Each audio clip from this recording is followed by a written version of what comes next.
Okay, again, guys, I'm not explaining a rocket. Again, I am importing a class called event emitter. If you hover over it, it will tell you it's a class from something called event.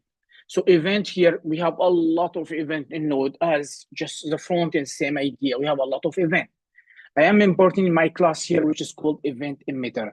Now I want to create another class, but I want to have all the functionality which is in this class. What should I do? Yes. Well, I can simply say class, my class, or whatever the name I'm going to give it, my class. I can just extend this one. So I can just say extend event emitter, simply like that. Voila. So what's happening here is I created a new class, which is called my class here. And this class, it will extend event emitter. It means that all the functionality, all the method inside event emitter, it will be passed to this guy here, which is called my class. Is the idea clear or not? Yes, no? Yeah, like inherited. Yes, because I'm extending this class. So extend a class means that everything here in this class here, it will be passed to this one. Okay. Okay. Now all the property inside event emitter, it exists on my class. Now what I can do in my class? Well, I can, because it's a class, this one is a class, and this one is a class. I've extended this class. Now I want to create an instant from class. How can I create an instant? So I can just say const my instant, for example. How can I create an instant from my class? How can I create an instant from a class? How can I create an object from a class? New, my class. So I will just say this will be the object here. My instant is equal to new, my class, simply like that. So first step, I extended my class. That means everything inside the event emitter now also exists inside my class. Then I created an instant from my class here, which I name it my instant. Okay, now my instant here, what type of data it is? What type of data of my my instant is? Object. Indeed. So it's an object. So now what I can do here, I can just say my instant dot on. And now here I can put any event I want to. I can create any event I want to. For example, I can name my event type. Typing, for example. You can put any event you want to. So now from this object, I can just create an event. I can define whatever event I want to. And here, what will happen when this event happens? When this event happens, simply I can just type console.log typing. For example, I'm just going to click this one, voila. Of course, now if I run my node here in my application, this event, it will never happen. Why? Because typing, I don't know what this event. So node does not know what this event. Why? Because I created this event. How can I trigger this event? How can I trigger this event? So this event here, I created. I want to trigger it. How can I trigger it? What I meant. Just a second. Now let's say if this one here, okay, this event is click. When it's click, that means when the user click on the button, for example, it will happen. But here typing, node does not know what is this event. How can I trigger this event? Well, again, my instant has something called emit. And here I'm emitting this typing here. Now, if I run my code here, it will just console.log typing. So this event will happen. And let me show you. So if I say node, what's the name of my application? It's index, so index.js, click, and voila, typing as you can see. It's not difficult. The idea is here, I can define any event I want to, So I just can say here, of course, first I need to create an event. I need to grab this guy here, which is called event emitter. Why? Because event emitter is a class, allow me to create event. That's the reason why I imported. But of course, I'm not going to use event emitter directly. I will need to create a new class. And this class, I can name it my class. Then I extend event emitter. That means everything inside the event emitter method property, it will exist in this class too. And then here I create my instant. Now, when I create my instant, I will have an object with everything I want to, which everything exists inside this class, because I am creating an instance from this class. And here, because this object here, it has on.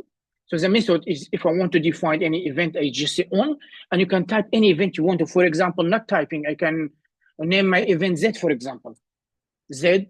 So my instant.on Z, when Z event happen, I want you to console.log typing. But then again, here node does not know what is Z event. So what I'm going to do here, I'm going to trigger the event myself. So I will just say my instant.emit, and voila. And now here, if type, it will work as well. Voila, typing, as you can see. That's event emitter. Now, sometimes event emitter is useful if, for example, I want certain event happen. For example, let's say I create this one and I want this one happen when the user send me a request, for example. So I can take this code here and I can put it inside a specific, for example, I don't need, I've commented everything, but let's say I have app.get, for example.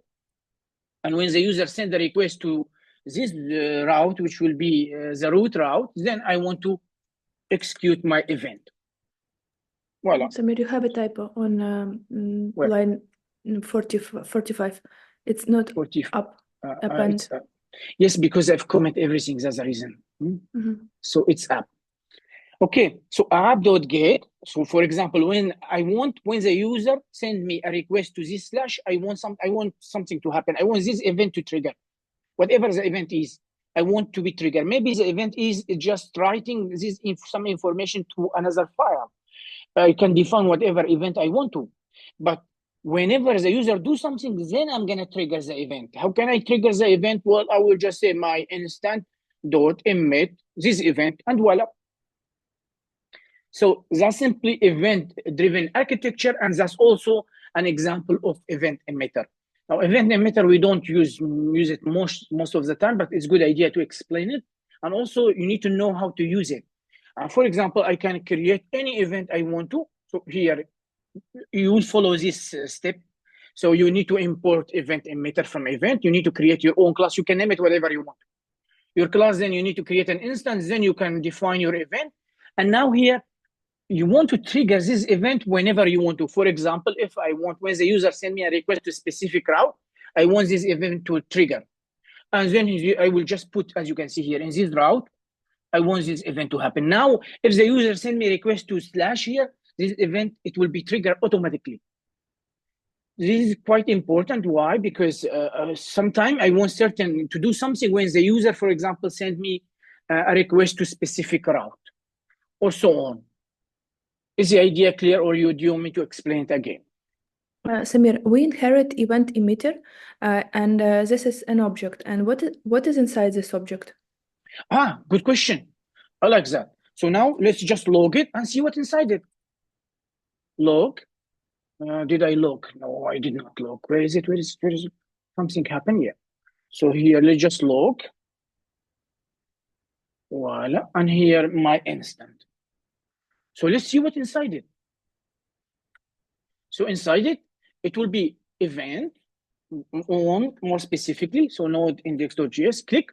Voila. So as you can see here, you will have inside it, you will have event count, how many times the event happened, and you will have the event itself. So you have a lot of different property and object, but what you can have here inside my instant, it will be on.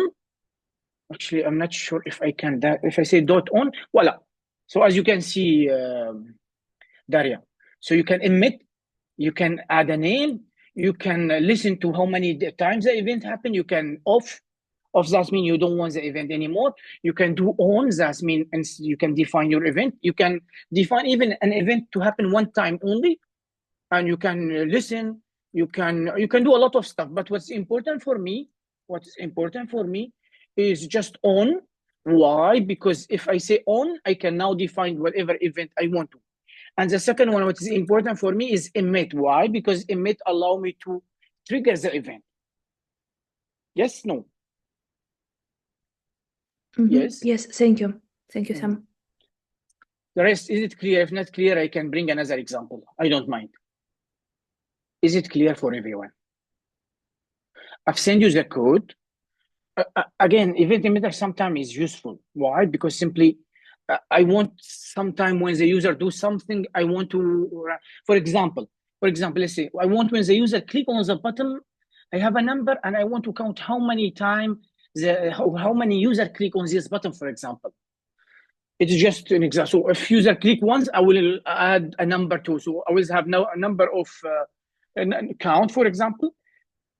And each time the user click on the button, I will increase it by 1. And like that, I will know how many users click on this button. For this example, event emitter, of course, you need to extend it from event emitter class. This one is a class. I will create an instance. I will have an object. And now here you can define any event you want to. It's totally up to you. So my instance.event here, you can name it whatever you want to. And also you can define whatever you want to when this event happens. You can log it. You can write some information to a file. You can do whatever you want to. So what's important here in this object here, first it's on. It has a lot of methods, but what's important for me is on. And what on is doing here is I can put any event I want to, and then I can explain here in my code or write a code to say what I want to do when this event happens. And of course, to trigger the event, I need to use also my object.emit and my event name. So this name and this name should be the same. Because here, if I'm defining my event as Z, and here I'm saying as X, it doesn't make sense because my event is not Z here. My event is Z here, is not X here. If I try to emit X, it will not work. Well, as you can see, it's not gonna work. But if I say I want you to emit means it's just like I'm clicking on the button. If you imagine the event is click, here, this line, it's just like when the user click on the button, simply like that. But when I say trigger this event, whatever the event is, then it will do whatever inside this function. And what I'm doing now inside this function, simply an event occur. I'm logging whatever occur. Let me log it again. Maybe I can expand it. No. Console.log, my event. I'm not sure if I can expand it. Oh, did I import anything? No. Should be okay. I don't need log.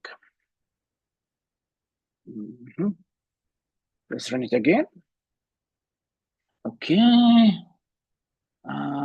Yeah, but I have a lot of stuff which I cannot expand it. So we cannot really see anything here. Unfortunately. But anyway, your VS Code, sorry.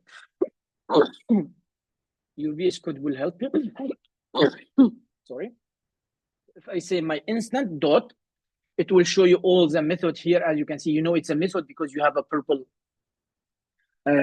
stuff here. So if it's purple, that means it's a method. So you have all these methods here, as you can see. There's nothing here. What's important for me, it's on, because on I can define my event.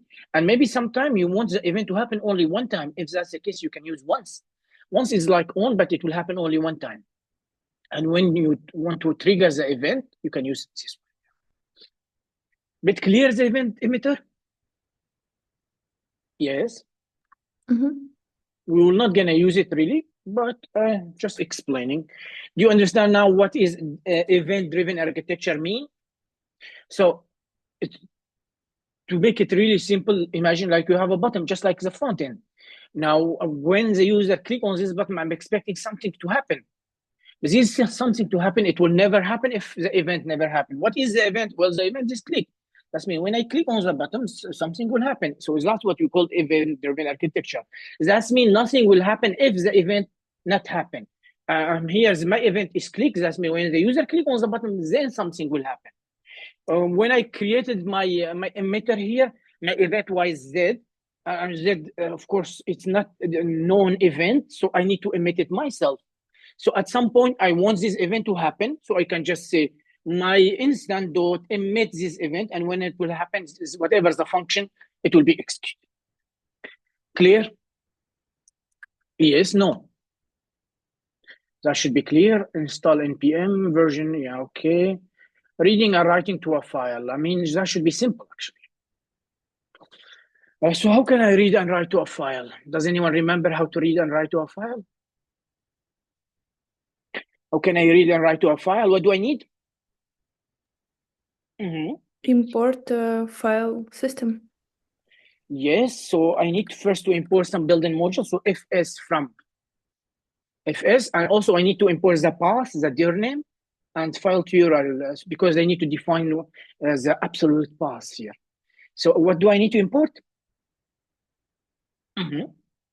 import path, and also I need a dir name from path, and also I need to import file URL because I want to construct my path. So first, let me construct my path. Construct path. How can I construct path? Well, I can just say const underscore file name. It's equal to file URL to path, and I will import meta URL. And here now I can say const path all cap, it's equal to dir name dot file here. Now here is the path, it will be the absolute path to the directory which this file inside. Where is this index inside? Is index inside which folder? This index inside which folder? Extra node. Extra node. So it's, remember this function, it will be different if you do it inside this here or inside another file. So it differs.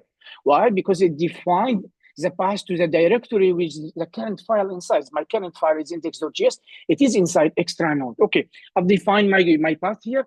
Now what I need to do now, first I'm going to try to read, but I don't have anything to read. So let me write first. Now to write, either I can do it asynchronously or I can do it synchronously. So now I'm going to do it asynchronously because simply it's better. Asynchronous read and write. I will just do only read and write. So how can I do it? Well, I can say if s dot write, is it write file sync or is it write file? Is it write file sync or is it write file? Write file. It is write file because I'm trying to do it asynchronously. And here, as you can see, I need to import the path to the file I want to write and then the content, and then I will have an error message, either it was successful or not. Of course, I'm not going to do this one because I don't like this one. So this, I don't like it. Now I want to construct the file path. So I can just say const file path like that. File path, it will be the path to the directory, which will be this one. And I want to create my file inside this extra node. So my file, I want it to be test, or maybe I want it to be log, for example. I will name it log. You can name it whatever you want to. Now here, I don't need all this code. I just need file path now. Voila. So it will be file path. What do I want to write it? Well, whatever I want to write here, also I don't want it to be here. I can just write it in a variable. So I can say const message or to write or I will name it content. Content, hello world, for example. So the first parameter, it must be the file path, the path where the file is exists. You cannot just type the name of the file. It will not work. You need to pass the absolute path to the file. And that's the reason why we construct the path to the directory. So it must be, you need to use path.join. We use path.join because it could be different operating system, and we don't know if you use / or /. So path.join, I will take the path which will be to this directory, and then because I want my file to be inside this directory, I will say log.txt. Now here I need to pass the content, whatever I want to write, so content, and then after that I will have a message. I can check if error, of course I can log the error, console.error, because it will give me a little bit more message, descriptive. Voila.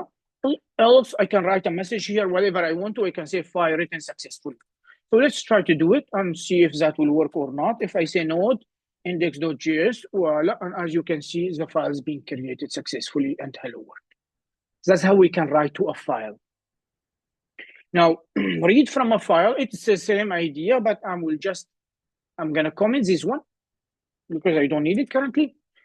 So what I'm going to do here, I'm going to read from a file, read file. So to read the file, it's the same idea. If s.read file, I need to pass the path.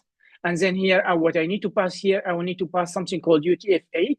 Why? Because UTF-8 is the character encoding. I need to define this one. And then I will have error and data. If I have an error, I log the error. If I have data, I will log the data. So let's try to do it. If s.read file, not read file thing, just read file. No, read file. So I need the path to the file first. And also I will need character encoding here. So what is the character encoding we are going to use? UTF-8. And here I will have a callback function, error, and data. Data, it will be the content of the file. So in my case, this one, it will be data. Well, let's try to validate both. If I have an error, I'm logging the error. If I have data, I am logging the data. So let's try to run the code and see if that will work or not. And clicky, and voila, hello world, as you can see. Simple. Is it okay? Yes, no. Yeah. Guys, I'm trying to repeat everything for you because I want you to understand 100% what we studied before we are moving to database. So if you have a question, something you don't understand, it's a good idea to ask now. Okay, that's how we read and write to a file. It should be simple now. What else, Samuel? Debugging tool and technique, debug memory leak. Okay, debugging technique. Let me write some code here. Do I have some code? I'm not sure if I can go back because I removed some code. It was here. Control Z, Z, Z, Z, Z.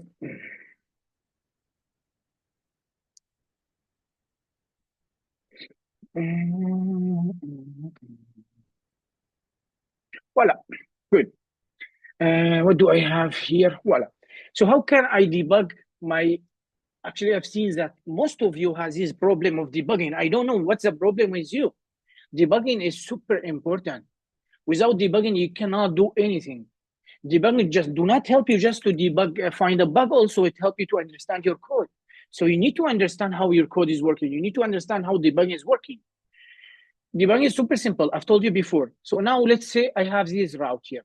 Remember what I told you in this index.js, the order does matter. It's very important. So when I send a request, it will go from here to here to here to the end.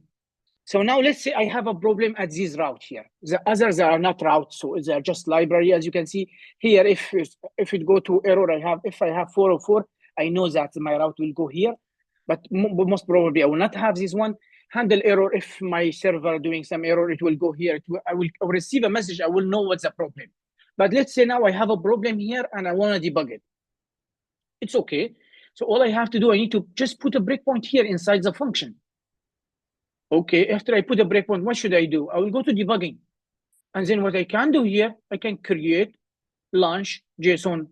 So I will create it. Which one I'm trying to debug? Am I trying to debug Node or Web or Chrome or stuff like that? No, I'm trying to debug Node.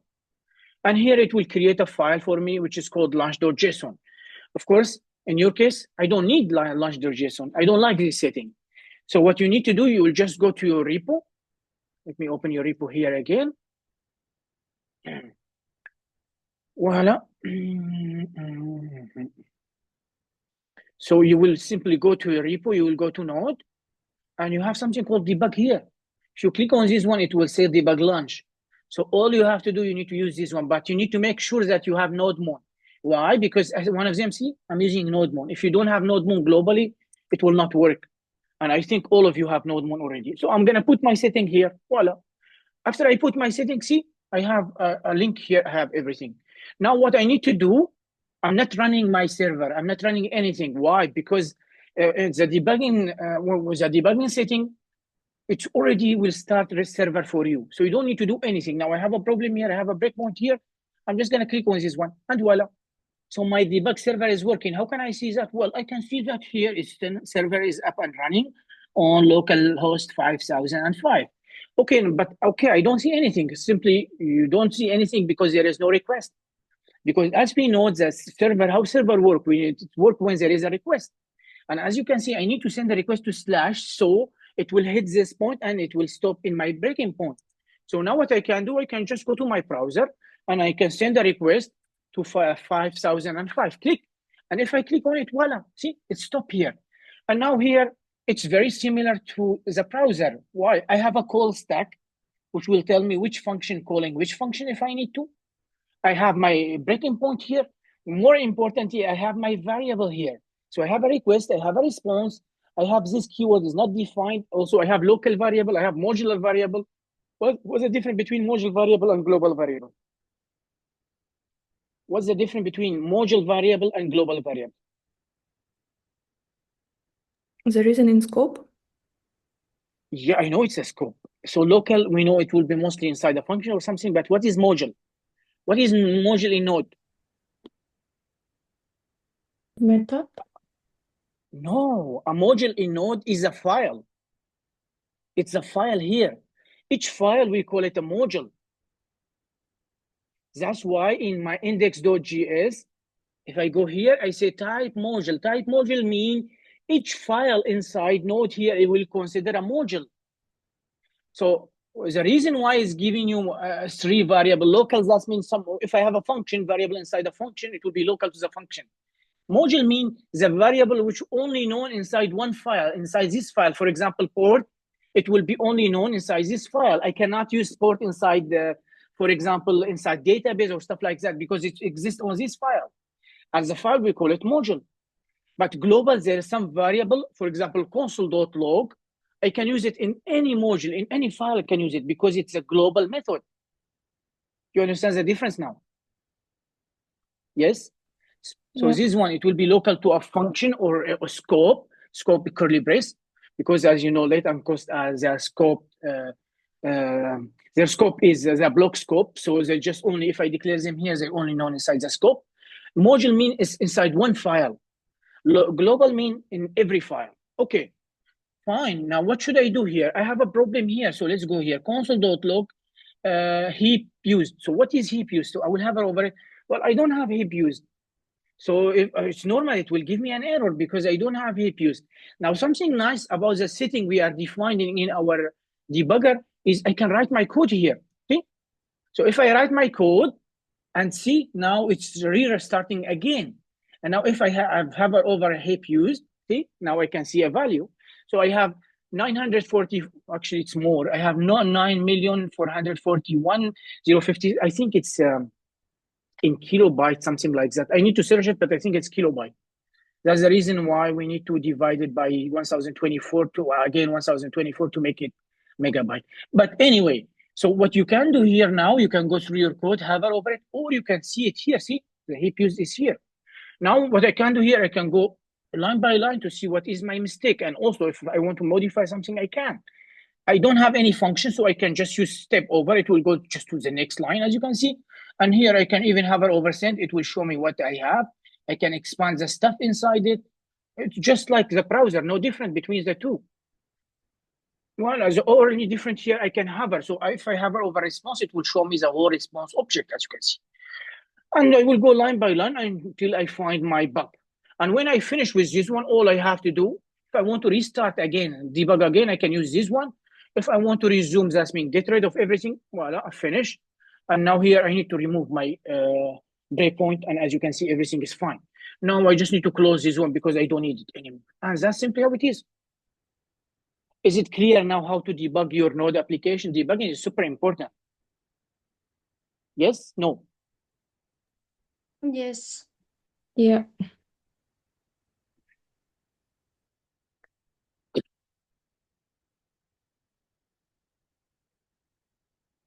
Guys, you still can hear me? Yeah. Yeah. Come on. Can you hear me still, guys, or not? Yeah. Yes. Okay, good. So that's what with debugging here. Debugging, you can use the same setting I am using. And as I told you, this setting allow you to edit on fly. So as you can see, I did not have this variable, but when I edit it, it's automatically restart the debugger server for me. And voila, that's simply how it is. You should always debug, not just for finding a bug, but also to understand your code. Because when you debug, you go line by line, it becomes much simpler for you to understand what's going on. Okay, Samuel, let's click on here, debug memory leak. So I've explained memory leak in the morning. I'm going again through it very quickly. So what is the memory leak? Simply, let me click on this one. Let me click on this one. Voila, voila, voila. So my server normally has limited memory. That's my server, for example. Let's say that's my server, and let's say that's my memory. The memory is just a RAM. Your computer has a RAM, as you know. RAM like that. Also, the server is just a computer. It has resources. So it has a RAM, it has CPU and stuff like that. So this RAM normally it's 8 GB or 16 GB. Now this RAM is limited because if you are not really careful, and let's say you have something all the time exist in the memory, maybe your RAM will be fully consumed. If the RAM, all of it is being consumed, everything is being consumed, what happened to your application? What will happen to your application? If all the RAM is taken, what will happen to your application? Crash. Crash. It will crash simply. Yeah, it will not operate anymore. It will crash. So what is memory leak? Well, normally in JavaScript, when I create a variable, for example, I've created this variable here, which is called heap used. Now, this heap used, when I go line by line, it will be created in the memory. So this variable, it will create it in the memory.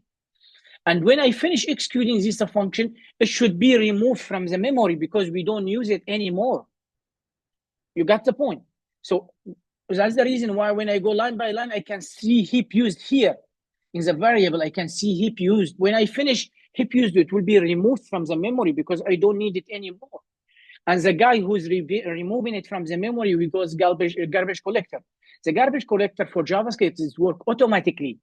Now, in other language like C or C++, you need to empty the memory yourself, which is much more difficult. But in JavaScript, the garbage collector doing this job for you. Now, the problem is, imagine this variable or a variable is being created in the memory. So that's one variable, let's say. It's a huge object is being created. And each time I am doing something, another one is created, another like that, another one is created, and so on and so on. And it's not removed from the memory. I don't need it anymore, but it's not removed from the memory. Okay, so what's happening here is this guy here, I will have a lot of these objects. So maybe I can duplicate it again. So I can duplicate this guy again and again and again. At some point, this guy here, all my RAM will be taken. So all my RAM is being taken and my application will crash. And that's what we call memory leak. Because what's happening here, when I go through a function, when I do something or when the user send me a request, I will have some variable or some data is being created in the memory. And when I'm done, when I'm sending a response, I am done, this variable in the memory should be removed because I don't need them anymore. But what if they did not remove? If they did not remove, I will have more variable until I get to a point where all my RAM is being consumed and my application will crash. And that's what we call memory leak. So the memory is not emptying. Garbage collector is not emptying this variable, which I don't need anymore. So that's what you call memory leak. How could I know that there is memory leak or not? Well, there is, of course, you cannot avoid memory leak. As long as you are writing code, there will be memory. So it's not something we can just avoid it. It's almost not possible. You should all the time try to avoid global variable. For example, now you may tell me that's a global variable. Yes, it's a variable available to my module, my file, but here it will just store as a port, which will be a simple string. But what I'm talking about is the variable which take more memory. Is it a primitive type or a reference type? Which one take more memory, reference type or primitive type? Reference. Of course, reference. So for example, let's declare an array here. I can just say const users. And here, I just create an array. And now here, let's say, to make it really clear, let's say each time the user send me or send a request to this slash, what I'm going to do, let's say, I'm going to loop from 1 to 100 and send 100 to this one. So I can just say for, let I 1,000, for example, and then I need to push it inside my user like that. Something like that, and voila, that will do the job. So what I'm doing here, well, I'm creating a global variable which is user, and now, or users array. Now, each time the user send me a request to this route, I will have a loop, and this loop, it will run 1,000 times, and it will push this name and age to this array. Remember, my server all the time, it will be on, so it will never be off. That means every time a new data will be added to this array, more and more. This array, it will expand more and more, and it will take more memory. And to show you here, so what I'm going to do now, of course, to find or try to detect memory leak, we have a very simple method. And here I can just say const, for example, heap used. So as you know, the reference data types are stored in the heap. So I can use this function here, which is called process.memory usage. It's available in Node. This is the function here. This is the method. I need to execute it. When I execute it, it will give me an object. And what I'm interested in is what we called heap used. it will show me the size of the heap used. And here, what I need to do, I just need to log in. So that's a simple indication to know that if there's a memory leak or not. So let me do that actually. So I think here it's actually, it is in bytes. That's the reason we are divided in 1024, and now it will give it in megabyte. But anyway, so let's try to send a request now into here and see what will happen to user. My server is not running, so I need to run my server. So I'm going to use npm run dev. And now my server is running. So let's send a request to slash. I'm going to here. I'm going to send the request to. And now, if you go to here, when I'm sending a request, as you can see, the used memory heap, it's 7 megabyte. So it's using 7 megabyte. Now, what if there is a lot of client and all the clients sending a request all the time? So let's go back again. Let's send another request. So let's refresh. More and more refresh, send a request, because your server, maybe we have 1,000 clients sending a request. So if I do so, and I go here, as you can see here, what happened to the size of the heap used? As you can see, it was 6, and now it becomes 7, and then it became 8. And now whenever the user sent another request, because my server I could have 10,000 clients or 10,000 requests at the same time. So if they keep sending requests like that, what's happening to the size of my my heap? The size of my heap, as you can see, it's increasing, is increasing. My question for you, do you think this array is being removed from the memory or not? Does this array is being removed from the memory or not? Does this array is being removed from the memory or not? No. No, because it's a global here. It's a module variable. No. So each time the user send a request to slash, I will be adding more data, and the size, it will grow like that. And I will end up maybe, imagine like I have something similar to this array, like in 20 places or 100 places of my code. So what will happen here, the total size or the used size of the heap, it will increase. And that's what you call memory simply. I should avoid create a global variable like that. I should never allow to do that. All my variable, it should be inside the specific. So when I have a request, I should put all my code here. If I need to store something whenever the user sends me a request, I should do it inside this function here.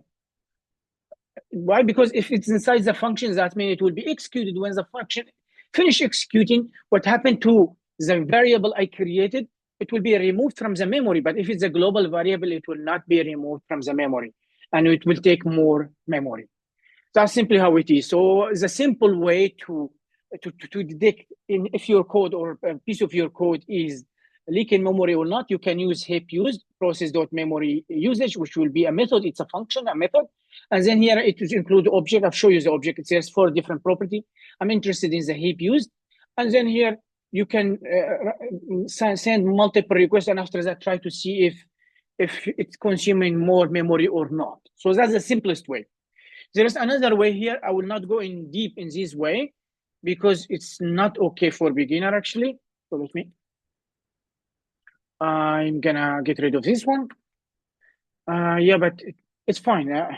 So this the other way here. Simply, I can use DevTools.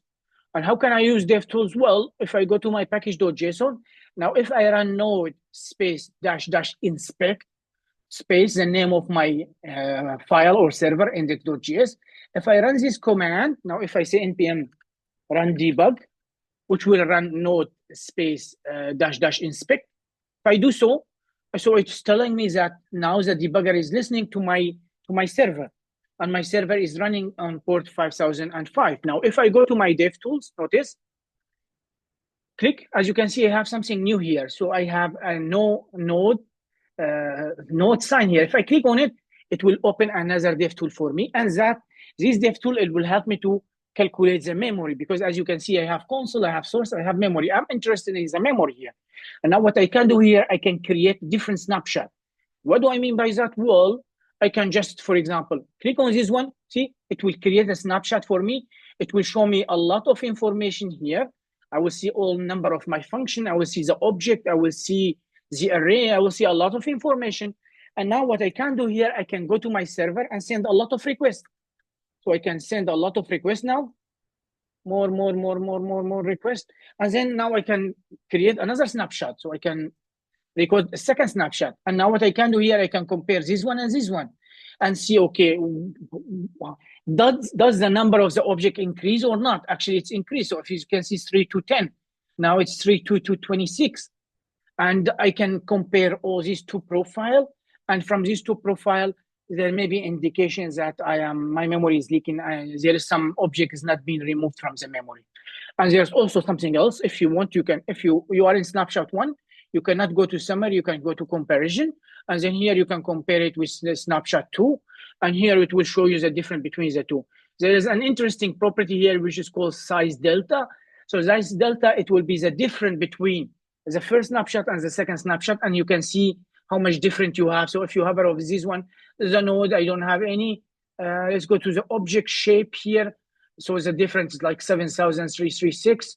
And voila, so you can compare both these profiles. But I need to tell you that sometimes comparing this profile is difficult even for professional. But anyway, so you now know an idea is that you can have two snapshots and you can just compare them this way. Or you can also, for you, I think a good idea, it will be to stick with this simple command, which will be, you can try to see is the size of the memory is being used. So you can just say heap used.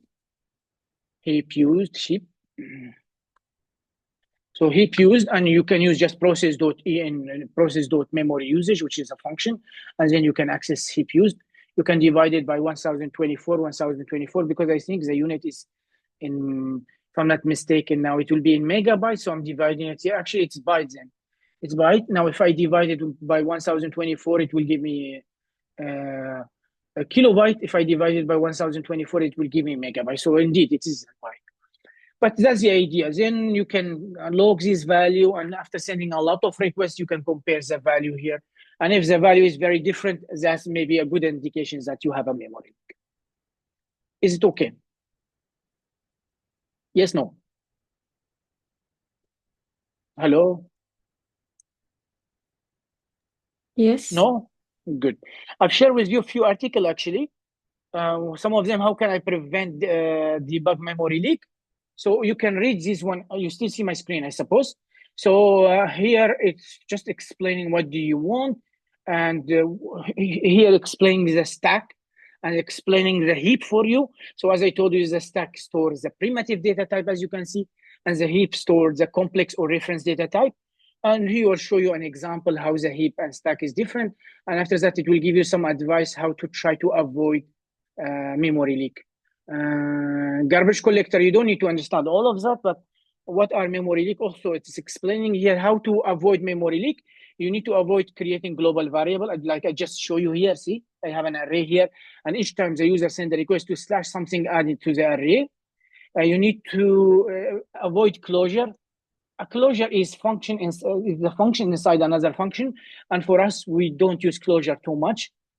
Maybe I will explain it later for you as well. And here, forgetting timer. So if you have set timeout or set interval, and your set interval is running all the time and you did not stop it, it may also, of course, it will consume a lot of memory. And yeah, so you can read this article. It's quite nice. I think that should be nice so far. What else? Event-driven programming module, I've just talked about it. Event emitter, I just explained it. So event emitter is a class, actually. Let me do that here. I will go very quickly through event emitter. So I can just import event. It's a class, that's why it's uppercase. Event emitter from event. So that's my event emitter. It's a class. I need to create another class from this one with the same functionality so I can extend. So I can just say class my emitter. You can name it whatever you want to. I will extend it from this class. Now this class include or has all the property and the method this class has. Now I can create my event. So I can just so const my event or whatever you want to name it. My event, it's equal to new my emitter. This is the class, this is my event. Event like that. Okay, so now here this is an object. So I because this is an object, I created from this class, which I extended from event emitter. It has a lot of property or method, but what's important for me, just two of them. Event emitter dot on, and here in on, I can put any event I want to. I can name it whatever I want to. It's fine. I can name it event here. The most important thing here, when I say on my event, the event I define, I need to have a callback function. Why? Because if this event happens, this whatever inside the function, it will be executed. And now here, whenever at some point I want to trigger this event, I want it to happen. So all I have to do is just say event, my event dot emit the event name. So if I name it X, let's name it X, for example. Here I will name my event X. Well, simply like that. Sometimes it's quite useful. Why? Because I want something to happen when the user do something. So I can create my event it's like that, and then I can put this one inside the function that I want whatever the user do happen. So when I emit this event, so whatever inside the function, it will be executed. I think it should be clear. I've explained it for the second time. Yes, handling error with callback. Well, if we go to our application here, so as you can see here, so if I have any error here, that's handle error. If I have any error or something, I have a function here. So this is a function here. Let me create something here. Again, I will create my event and I can say on error.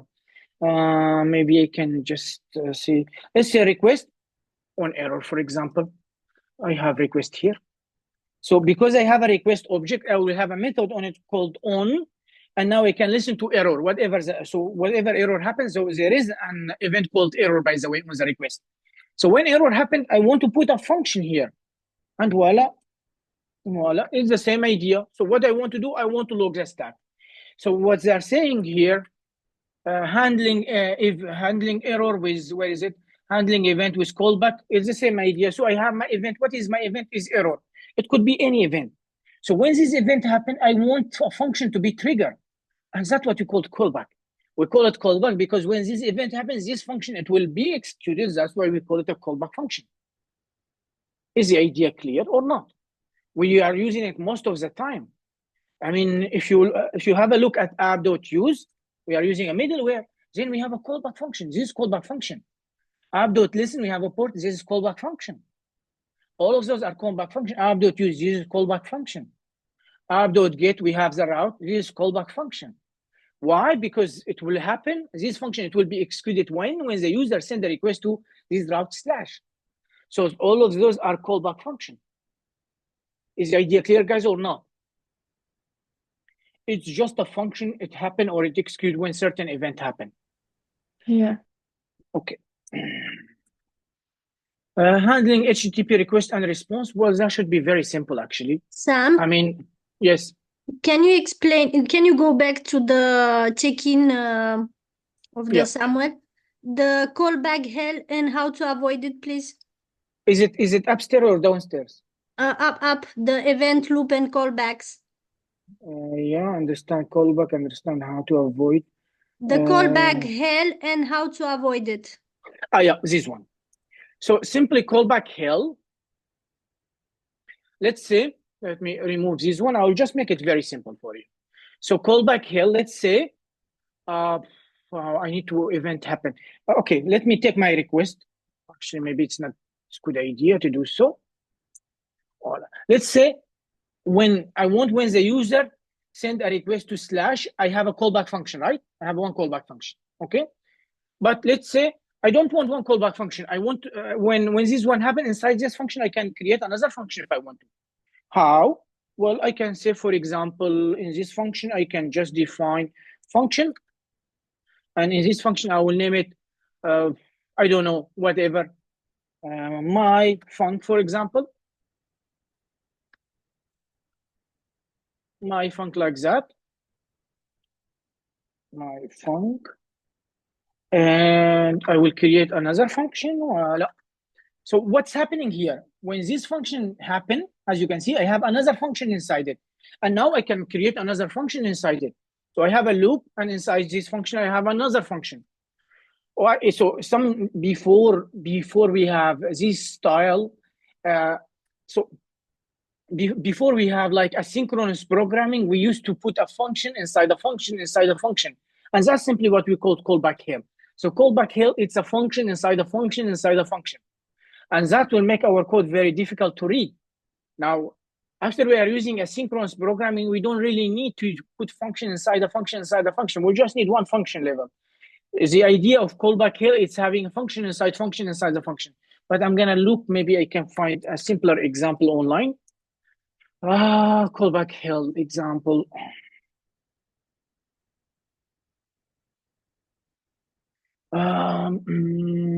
Yeah, so let's see here. As you can see, Rodica. So as you can see, this is a function. Then we have another function inside it. Then we have another function inside it. So let me take this one. Now let me put here. Let me comment this one. So I have a function which is called fetch random joke, for example, which will try to fetch a joke. I don't have this function. I did not define it. Whatever. So this function take a joke. After that, it logs a joke. Then I have another function takes this joke, and then I have translating joke. Then logs this one, and then I have another function inside it which takes the translation and then logs the translation. So that's what you call callback here. Simply, it is a function inside a function inside a function. We should never ever use this callback because it becomes really difficult to read. Now with async await, if you remember, I don't have to have a callback function. All I have to do, I can make my function async function, and after that I can just say await, await, await. And here I can put all of them. So if, let's say, I want to make my function here async function, I can just say async function. And because it's an async function now, I can use await, so I don't have to do all this crappy stuff. What I can do here, I can remove this one. I can do this one, voila. And now here I can use await here.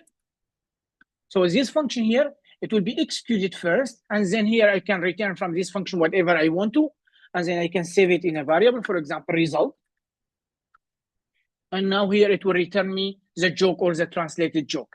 And after that, I can now just say here, conf, new result. It's equal to, now I can use excuse this function, simply like that. And of course, now I will get the result here. This translated joke, I need it in this function. I will get it. Why? Because I'm using await. So now here I can just pass it here, or I can directly use it inside this function. It's fine. But in here also, I need to use await. Voila. So that's the idea of a callback function. The idea of callback function, it's just a function inside a function inside the function. How can we avoid this type of function? Well, with asynchronous now, with this syntax async await, now we don't really need to put function inside the function inside the function. We can just make our function async, and after that, wait for this result, then wait for the other one. And now this function will happen first. I will wait until I get my result. Then I will use the result in the second one, and so on. Is the idea clear, Rodica, or not? Yes, thank you. So that's simply called, before async await syntax, we used to put like 10 function inside. So you have function, and then because I need the result from this function to do something else, and so on, and so on, and so on. But now with async await, we don't need all of that. I mean, you can just create your function as async, and then inside it, you can use await, await, await, await. It's more readable, it's better. And it's always not a good idea to put function inside function inside function, because like that, it will become very difficult to read. Is it quite clear for everyone, or you need another example? Clear? Clear. Good. So we'll call callback hill. I've never used callback hill when I taught you, because all the time we use async await. Routing in server and how to handle request and response. I mean, guys, that's really simple. Routing, we did million examples. So routing here, it's like slash get all /post / stuff like that. How we can handle request response, but we've studied that in a lot of examples as well. So if you remember, on all project we are doing here, we have request and response. And now here, let's say I want to send something to the user. So I will say response.send. And here, what I'm sending, well, I am sending here just normal text. I can send JSON, I can send a file, I can send the EGS templating engine. And from the request, I can grab a lot of data if the user is sending me data. So for example, I can just say const name if the user sending this name inside the body. So we grab it from the body, no body like that. And of course, if I have a route like /ID the user is sending, I can grab the ID using request.param, and so on. That should be simple. All our project, we are doing that. Designing a RESTful API. So to design RESTful API, I told you that RESTful API simply, they are just normal API, but there's certain conditions that are so it's like just some properties they have. What are these properties? Well, RESTful API, first, they can access and manipulate the data. So let me put here, they can access RESTful API. So first, they can access and manipulate data using HTTP verb or HTTPS, like get, post, delete, and put. That's what we've been doing so far. Manipulate is not correct. Voila. I can't even type manipulate. Manipulate. MA. Yeah, thank you. Yeah. That's good. Okay, so RESTful API is a normal API, but they have some property. So if any API has this property, then we call them RESTful API. The first one here, they access our data, they manipulate our data by using HTTP verb. What are these verbs? It's the same method we are using, which is get, post, put, delete. What is the second property? Well, the resources here, so resources mean data. So resources is accessed via endpoint, accessed.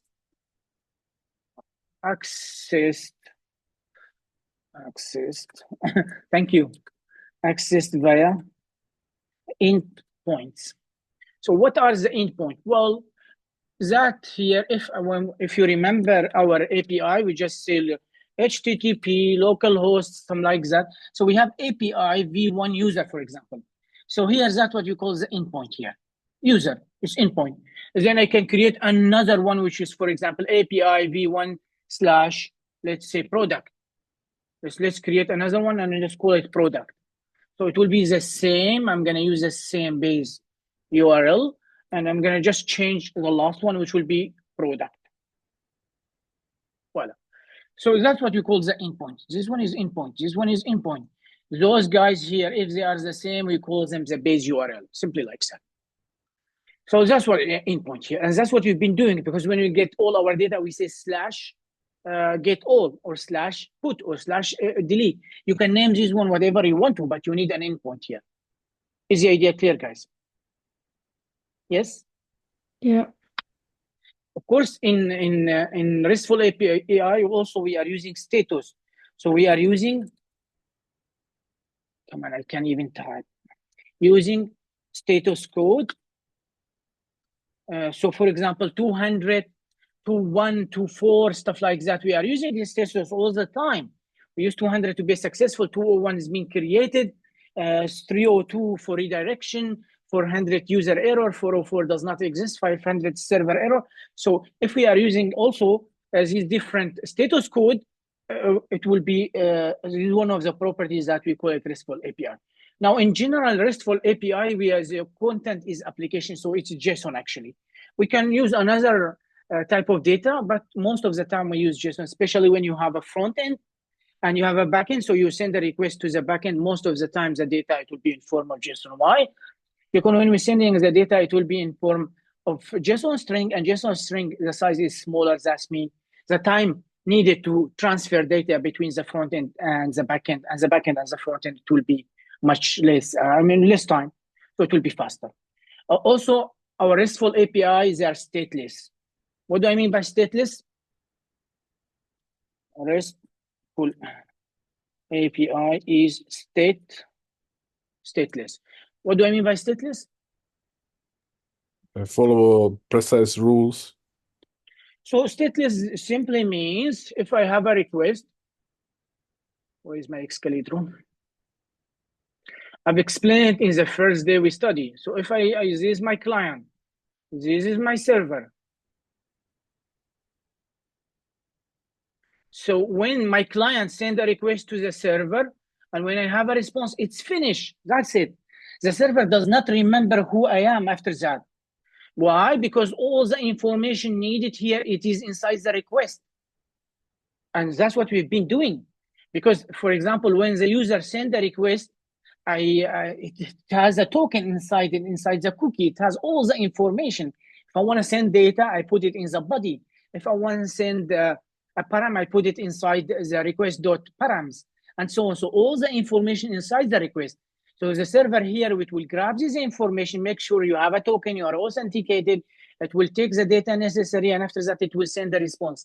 But after that, it does not remember you. That's it. It's finished. When the user sends another request, the server will not remember you. All the time, the request will include all the necessary information, and that's what we call stateless. That means the server will not remember you. All the information is being saved on the request. Yes? Yes, no? Good. Handling crowd operation. I mean, crowd operation, it just means create, read, update, delete. We have been doing that all the time. I mean, to update, for example, dog. If you go to any example we have created so far, dog API, flight API, all of them. We are using different verb. For example, we are using add a dog, get all dogs, update dog, delete dog. That's the different verb we are using. I mean, we've been doing like at least, I don't know how many projects we have done so far. 6? 6 or more? Something like that. Yeah, so all of them, that's crowd operation. Expression.js, come on, guys. We are using Express on all our projects here. Oh, that's Express. How can we use Express? Well, we are importing it. We are creating, we are executing Express because it's a function. I have an object. If I want to method get, I will do it.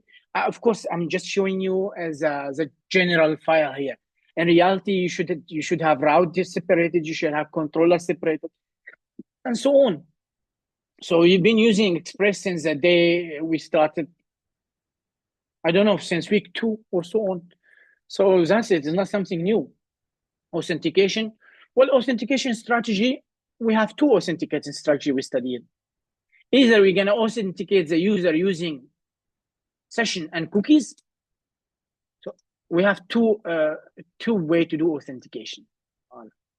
Either we're going to use session and cookies. I told you that's the old way. Session and cookies. Or we can use what? What can we use? Session and cookie, or we can use token and cookies. Yes, no? So session and cookie here, we will create a session on the server and the server will save the information. So that's the reason why we don't call it really fully, we don't really call it fully RESTful API when we are using session and cookies, because the server remembers some data or some information. But when we are using token, all the information is saved on the request. So we have a token, we have a cookie, or we save the token in form of cookie, and after that, every time the client sends a request to the server, we will try to grab the cookie and make sure that the token is valid. So with the strategy we were using it was this one. It's the most moderate, it's the better and more secure. Is that okay? Yes, no? Yeah. Okay, that should be clear. Checked 3. Okay. Somewhere should be fine now. I've repeated memory leak again. I've repeated event emitter for you. What did I repeat? We'll see here. NSAG event emitter, I did explain everything. Debug memory leak. Ajid, do you want me to repeat it again? Ajid? I think I explained it, but if you want me to explain it again, I'm fine with me. Callback hell, I just explained it. It's a function inside the function inside the function. Now, because we have the new syntax async await, we don't have to do that. We can just make our function async when we can use await for that. Error first, we've explained it. Event-driven module, we've seen it. Event emitter, we've seen it. Handle event, we've seen it. So everything should be fine if I'm not mistaken. If not, Ajid, let me know. Yes, Ajid, or not? Thank you. I'm gonna close your issue because we are done with this one. What time is it? Oh, we still have some time. Samuel, could you please comment on the roll call so I can close it, please? Okay.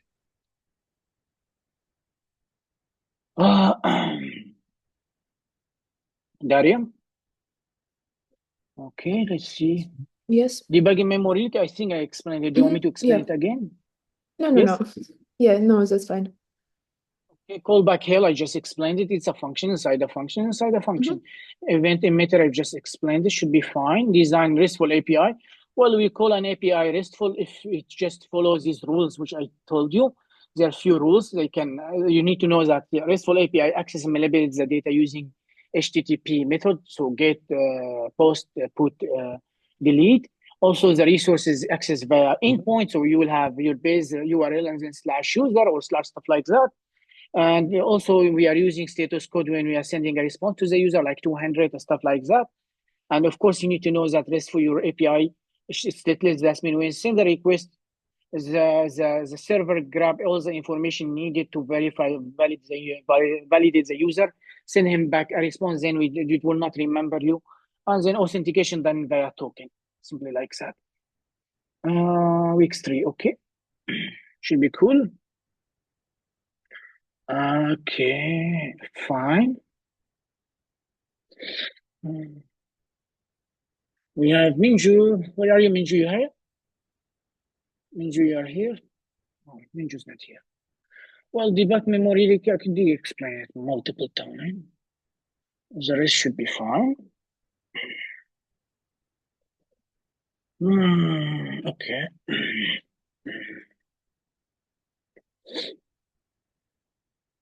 Rahma, you are here, Rahma? Yeah. Good. Let's see. Oh, that's great. No question at all. Very good. Okay, week 1, I don't know. It's week 3. You check everything. So, did I add checks? Yes, I did. Let's close it. Somia 38 from 38, which is great. Do you have everything went well? Cookie parcel. Oh, good. That should be fine, I suppose. Close this one.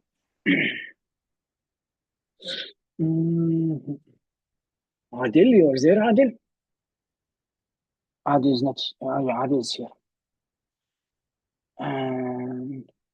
Callback, I just explained it, Adil. If it's not clear, let me know. I'm assuming you already know that because I explained it, but if you don't understand, let me know. Event driven, we're just saying this one. Event emitter, just explained it. Handle event with callback. Error handling middleware, we've just seen this one. Design RESTful API, design crowd operation, express, and user authentication. You should know that. And you did not follow in week 3. Thank you, Adil.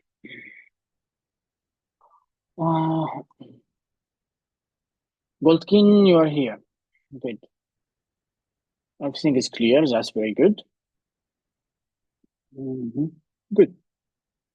So should be fine. Let's close this one. We have Rachel. I don't think Rachel is here. Callback here, I just explained it. Event emitter, I just explained it. These are RESTful API. We just talk about it. I need some catch up. That's okay.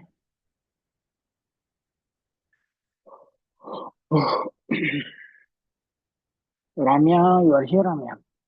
Okay. Yes. Callback here should be clear. Event emitter should be clear. If not, let me know. Okay. We did not add check 3. But that's okay.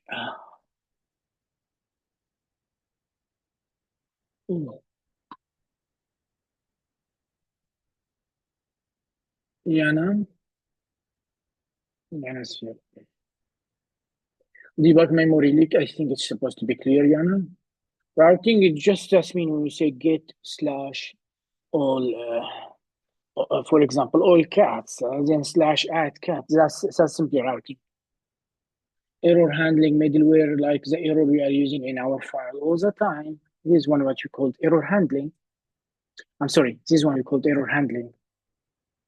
So yeah.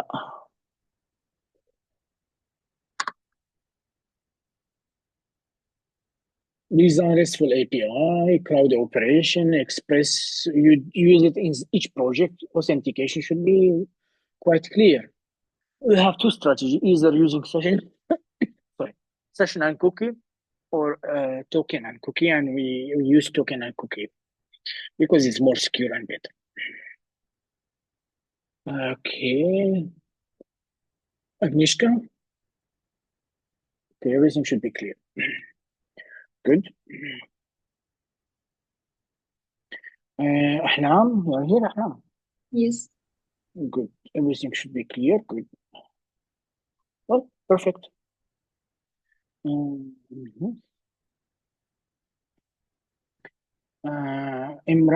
you are here, right? Everything is clear. Very good. Well, good. Rodica, everything should be clear as well. Good, very good. We have Miss Milano. Miss Milano, you're here? Yeah. You have a problem being create and publishing NPM package? Yeah, I'm saying we didn't create a Yeah, but for now, I will explain it later at the end because, I mean, it's not really part of what you're going to do. I mean, I've created a few packages, but I'm going to show you how to do it. It's quite simple, really. Not that difficult. Okay. I'll show you it at the end, not now. Debugging memory leak, I think it should be clear, right? Yeah. Callback hill, I just talked about it. Design, handle, express, all of that we are using in each project, and user strategy here. For NPM, let me see if I can access my NPM. NPM, click. And I should be able to access, but I don't remember my password. Yeah, it was in another account.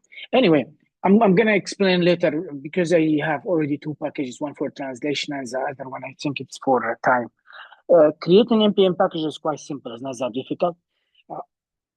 All you have to do is you just create you whatever you want to, and then you push it to NPM. So you need to have an account. You need to be able to log in, and after that, from your terminal, you just do NPM publish. That's it. But I will do it at the end. Don't worry. I mean, here is not required from you, but I'll do it later. Okay. Oh, that should be okay.